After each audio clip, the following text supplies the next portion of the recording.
The deep ocean is the last great unexplored frontier, but the ocean is critical to understanding life on Earth. It's the life support system of the entire planet. Now, a science team led by the University of Washington is on a multi-year mission to build the most advanced deep ocean laboratory ever deployed.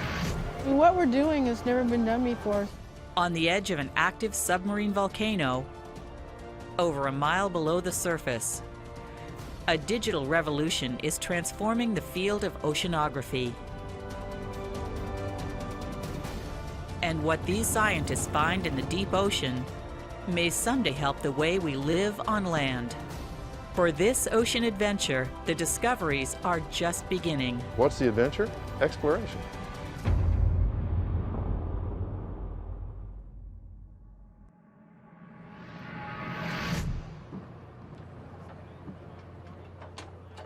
In the summer of 2011, a science team from the University of Washington School of Oceanography boards the research vessel Thomas G. Thompson to embark on the Visions 11 science expedition to experimental sites in the Northeast Pacific Ocean.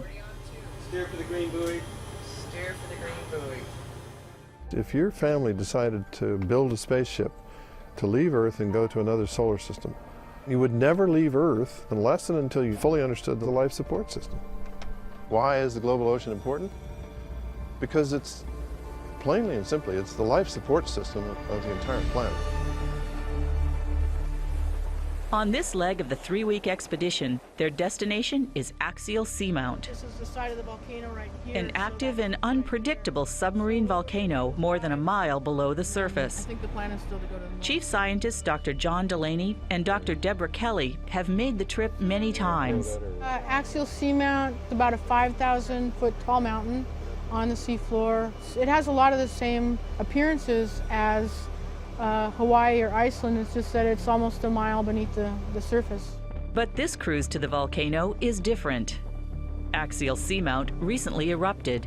Well, this particular volcano erupted about 3.5 months ago, and it's very exciting to us to be able to see, shortly after that took place, what the changes are. The UW isn't the first team to get to Axial since its eruption. After the National Oceanic and Atmospheric Administration, or NOAA, discovered the volcanic activity, an earlier expedition was sent to survey the volcano and generate new maps that prove invaluable to the science team aboard the Thompson. We have the map here by folks at the Monterey Bay Aquarium Research Institute of the fresh lava flow on top of the old lava flows, which is a major benefit to us. And while the eruption of Axial may offer a wealth of new scientific information, it also highlights the frustration oceanographers face when studying the ocean. Over 70% of the volcanism on our planet occurs underwater, and a lot of the processes on the planet that have large impacts, or we think have large impacts, are when we're not there. So we've just missed a volcanic eruption. On land, when a volcano erupts, it often captures the imagination of the entire world. In the ocean, only a few people know eruptions ever occur. It's quite a challenge, you can imagine, understanding a biosphere that no one ever sees because humans don't survive well underwater, particularly 2 miles down. So you think that that erupted? But John Delaney and his team want to change all that. The primary goal of this voyage is to establish a system of undersea scientific outposts connected to the internet. The mission is part of one of the largest ocean science projects in history. To function on the seafloor as if we were there is to have a permanent presence in the ocean via a new technology, and that's fiber optic communications technology. Typically, fiber optic cables crisscross the seafloor and carry massive amounts of data from one continent to another. But here, scientists will wire experimental sites like Axial with cables and instruments to generate non-stop information about the ocean. It's called a Cabled Ocean Observatory. And the project at Axial Volcano is part of a 5.5-year effort to install the system in the most dynamic areas of the deep sea. First envisioned by Delaney in the 1990s and developed over the past 20 years, today the Cabled Observatory is part of the Ocean Observatories Initiative, or OOI. Sponsored by the National Science Foundation, the OOI study sites, like the one at Axial Seamount, will span the Western Hemisphere and feature advanced undersea technologies. At the other end of these cables, we're going to have robots, we're going to have sensors, we're going to have instruments, we're going to have entire laboratories set up where people could actually have live video or information from the seafloor. And so when events take place, we could actually be there without being there. So when Axial erupts again, everyone on land will know what's happening in real time. And while the real-time data stream generated by the cabled observatory will be unprecedented in modern ocean science, it may also, someday, save lives. Axial Seamount belongs to the Mid-Ocean Ridge System, a more than 43,000-mile-long mountain range that stretches through the world's oceans. Along this system, dynamic tectonic plates constantly spread away from each other. And in this area of the mid-ocean ridge, Axial Volcano demarcates the boundary between the Juan de Fuca plate that creeps east toward North America and the Pacific plate that moves west toward Asia. In the rift between the two plates, molten rock rises to create new seafloor and volcanoes like Axial. At Axial Seamount, it's a good-sized volcano to look at the processes that go on that are probably very similar in volcanoes around the underwater network of mountains. But wiring Axial with fiber optic cable to monitor deep sea changes is only part of the grand vision. The Ring of Fire is a system of colliding tectonic plates that causes the majority of earthquakes in the Pacific Ocean basin. Where the Juan de Fuca plate hits the west coast of North America, great forces could be released at any moment as a devastating earthquake. It's not a matter of if, but when the next big one happens. We know for a fact that we are overdue for a 9-magnitude earthquake, but the ability to respond, if you have 10 seconds to 2 minutes warning, there's a lot of things that you could do to save property as well as a lot of lives. And so I think one of the key things about the observatory is that we'd like to see it expand to have those capabilities. But to build the cabled observatory, the UW team will rely on the substantial talent and tools they have on board. Like NASA and their Mars rover, the science squad aboard the Thompson has a special team member. The remotely operated submarine vehicle called ROPOS. Operated by the Canadian Scientific Submersible Facility, ROPOS is the brawn behind the brains of the Vision 11 crews. Over the course of the expedition, ROPOS will make more than a dozen dives, each with specific tasks, from sample collection and detailed imaging to deploying and retrieving deep-sea science equipment.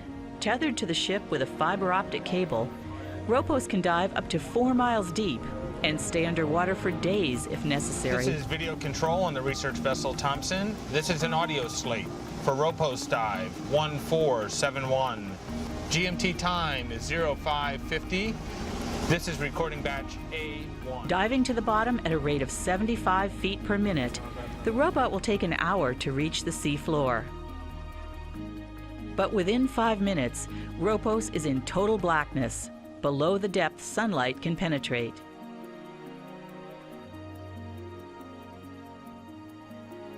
As the robot descends through the water column, it passes through marine neighborhoods. A crowd of krill skitters by. A school of fingerlings swarm in front of the headlamps. Bioluminescent jellies glow with light. A Dumbo octopus swims in the deep current.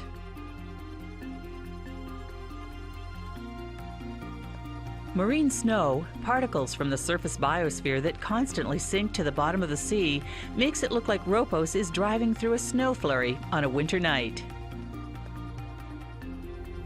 The ocean is incredibly complicated. How does the ocean actually function?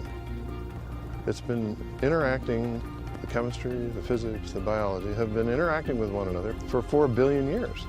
And it's not surprising that humans, who have only been on the planet for a very short period of time and all live on the continents, don't understand the ocean.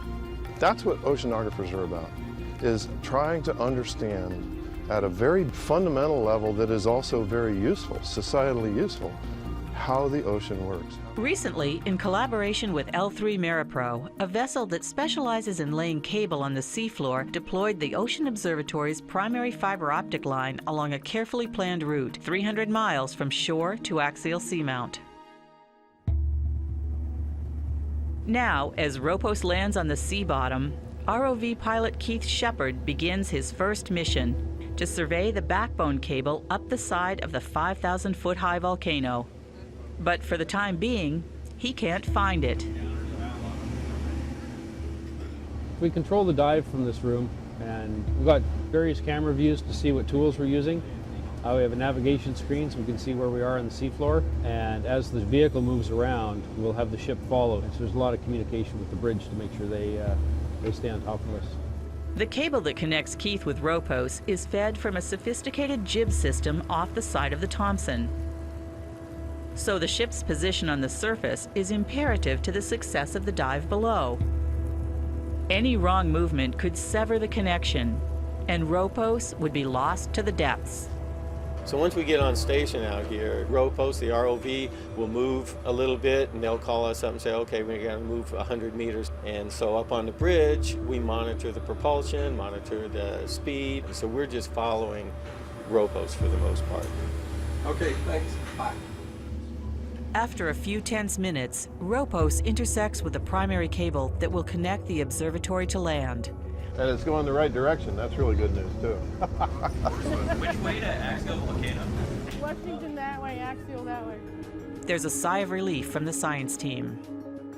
The ROV pilot maneuvers along Axial's slope to survey the cable's position as it wends its way up the steep mountain terrain. Well, okay, got you now. Let's get some levels. 1, 2. Since science aboard the Thompson will go on around the clock, For those of you watching the live stream, the Visions 11 team will also live stream their operations on the internet by satellite.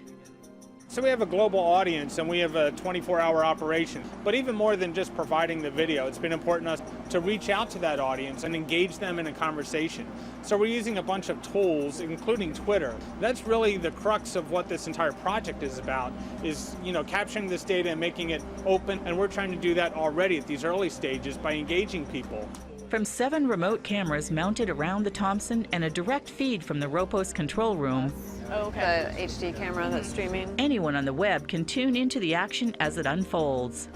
And we're getting a question from Twitter, from our Twitter feed right now. And together with the science team, online users can participate in both the successes and the setbacks.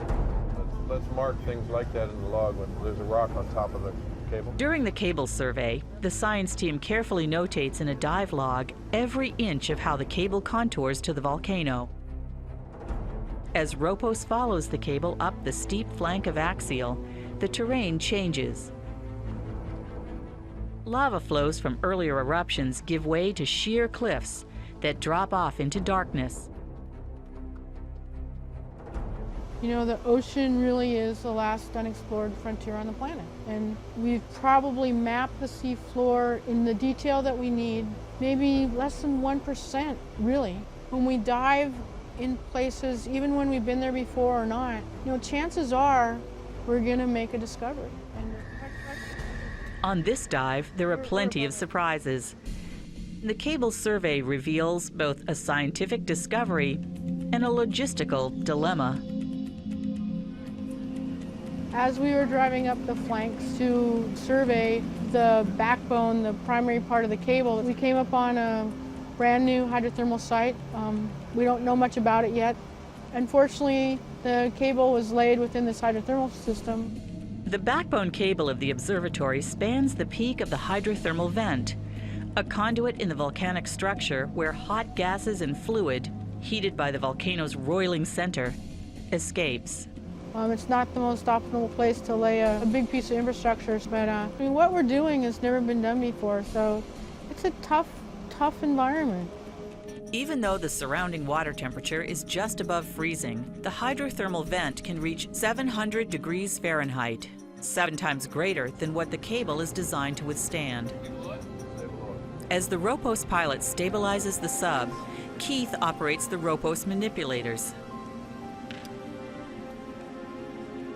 From the onboard sensor kit, Ropos pulls out a temperature wand and eases the probe into the vent just below the cable. Our job right now is to make the best measurement we can of the temperature. Like a play-by-play announcer, Delaney narrates the action for the audience online. So this is a very delicate operation. The port manipulator has a temperature probe. You can see it. It's got a little yellow tape on it. Dangerously close to the cable, the sensor enters the chimney flow. 68, 70, 80, that's far. 85, 133, 154. The Twitter feed lights up with comments from viewers all over the world. Citizen scientists watching online who are trying to guess the final temperature. So it's pretty good evidence that the cable is being bathed in fluids that range from 50 to 150 degrees centigrade. Or 307 degrees Fahrenheit. That's 3 times the cable's threshold. Thanks very much, guys. That's a great operation. While the distressed cable is unfortunate, it's only a temporary setback. This portion of the fiber optic system will soon be replaced and move to a safer route. What we're trying to do is make sure that the volcano we're here to study does not inordinately threaten the system that we are putting in place to study the volcano. It's an interesting juxtaposition of both opportunity and threat. As Ropos resumes the cable survey up the unpredictable terrain of Axial, This could have drained through the subsurface and come out. Chief Scientist Deborah Kelly and marine geologist Alison Fundus must find the best location to place the main hub of the observatory network, Might be worth checking out. a sophisticated piece of equipment called the primary node. The primary node acts like a giant electrical outlet that will connect the main fiber optic cable from land with secondary cables that will flare out like tentacles on an octopus to experimental sites all around Axial's caldera. The challenge is that the primary node must be placed in geologically stable terrain and not in the direct path of future eruptions. There's a lot at stake. The primary node is kind of the powerhouse for the rest of the observatory across the caldera, so we have to have a really nice location that's not going to be endangered by an eruption.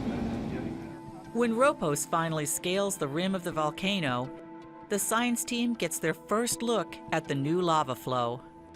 Enormous formations of new basalt rocks, forged when molten rock collided with near-freezing seawater, stretch out in front of Ropos. You have to remember where we are. It's the lava comes out at over 2,000 degrees Fahrenheit, but the background seawater is almost freezing, so it eventually quenches quite rapidly. But even on a surface that looks stable, peril could lie just below the seafloor.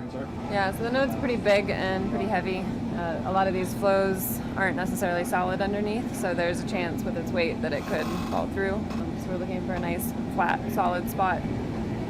There's always a chance where there's big lava lakes that the top of the lava lake doesn't have enough support and the whole thing collapses in. Massive collapsed zones, deep depressions formed when lava under the newly formed seafloor drains out to create awesome natural features. With a careful survey and little ceremony, a landing area of 2,000 square feet outlines the most likely new home of the primary node. The nice part of this area is it's a big enough target for the cable ship to put the primary node down. Just want to ensure it's in the right place. But before Ropos comes up for air, the sub grabs a chunk of basalt. Oil box, please. Though these samples of new rock are only 3 months old, they represent a process that's been happening on the seafloor for billions of years. You know, it's one of those, you pick up a rock and it's like a kid in a candy store. You really don't know what you're going to find in there. Even after a 20-hour dive and no sleep, Allison and other scientists anxiously wait for Ropos to land on deck so they can offload their samples and get the first glimpse of the newborn basalt.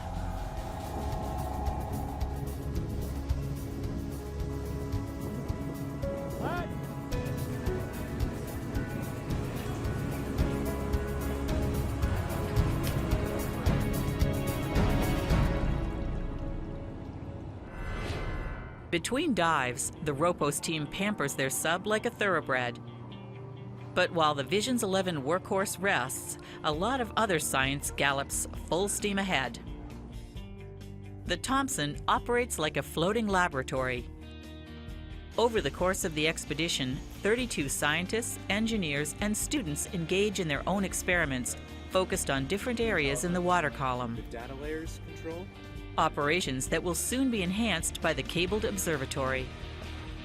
So the first time I heard about the cabled observatory, I was at the University of Washington, and I heard John Delaney give a talk, and I was captured by it then in terms of it changing the way that we study the ocean instead of a cruise-based snapshot, moving it to a fluid, real-time type observation platform. It appealed to me in both the technical challenges and the science that you can do it. This is a first-of-its-kind experiment. The work we're doing, especially the work on this particular device, which is aimed at developing sensors that can be connected to the OOI. It's blinking in binary ASCII code, just a simple digital communication scheme. The development of those instruments that will someday be attached is going on now, and this is really a part of that. This is Leslie Sauter, and I am broadcasting live from the RV Thompson. We have our live broadcast to the College of Charleston and actually to the world. It's streaming live on our regular live channel. Now we are hovering above the fiber optic cable. If we're live on the seafloor at the time of the broadcast, then we switch to the live video camera because that's always very exciting. I guess we've got two main objectives, and one is to fly the glider over the deep sea volcanoes, and then the other transect will be over the vent field. Here, and just take the weight of the cart a little bit.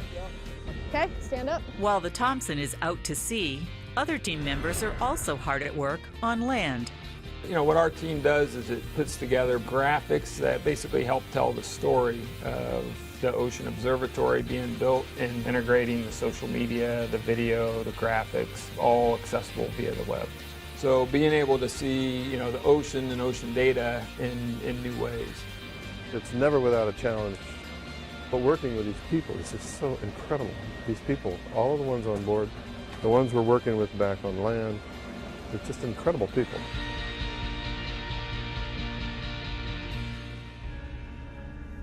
Once back in the water, Ropos resumes the exploration of Axial's caldera, a seascape that may still be unstable from the latest eruption. On this dive, the sub heads from the primary node site to an impressive hydrothermal vent field that scientists have studied for years. Here, massive sulfide structures called chimneys reach more than 45 feet high. Black smokers belch gases from below the seafloor. Oh, it's great, it's puffing. Communities of microbes, tube worms, and bacteria swarm the stacks. People have been studying this volcano for a long time, but the interface of microorganisms, the life, the volcanoes, the seismicity, interfacing those disciplines is where the big discoveries are going to be made. So we'll head off now to the south. And while this area appears undisturbed by the recent eruptions, nearby a new lava field features something more than a sheet of fresh basalt. The science team makes another discovery. Having studied volcanoes for almost 30 years now, and thinking about how volcanoes support life in the absence of sunlight, and all the processes that go into that, and yet here's this phenomenal ecosystem that we almost have never seen before. Snowblowers are rarely seen volcanic features that often disappear shortly after a submarine eruption. There's potentially very vast biosphere of microbial organisms that live in the subsurface that use gases that would kill most things we know about. So carbon dioxide, hydrogen sulfide, methane, hydrogen. They can process mercury, they can process arsenic. Almost everything that we would say controls life on the planet, here's this incredible biosphere that has figured out different ways to thrive there, and that's a great discovery. The ROV ops are a really fun thing to watch, especially when we came across the snowblowers at first. It's in the control van, just glued to it. You know, you are right where it's happening, especially for something like a snowblower that's, you know, that's kind of a once-in-a-career thing to see. I'd never seen a snowblower before. I'd seen a lot of hydrothermal vents, a lot of diffuse flow, but I've never really seen the massive amounts of fluid fluxing out of these large gaping holes covered with white bacteria and the mats just streaming out. That was impressive. But the challenges to unlocking the ocean's mysteries are immense, which is why the ocean science community is betting on the potential of the cabled observatory and the Ocean Observatory's initiative. There is no book on how you lay a fiber optic network over an active submarine volcano. Marcel Proust, the French author, said, "Discovery is not always a function of exploring new territories. Sometimes it's a matter of having new eyes." Now we can put thousands of sensors in touch continuously with the ocean environment. We literally have new eyes.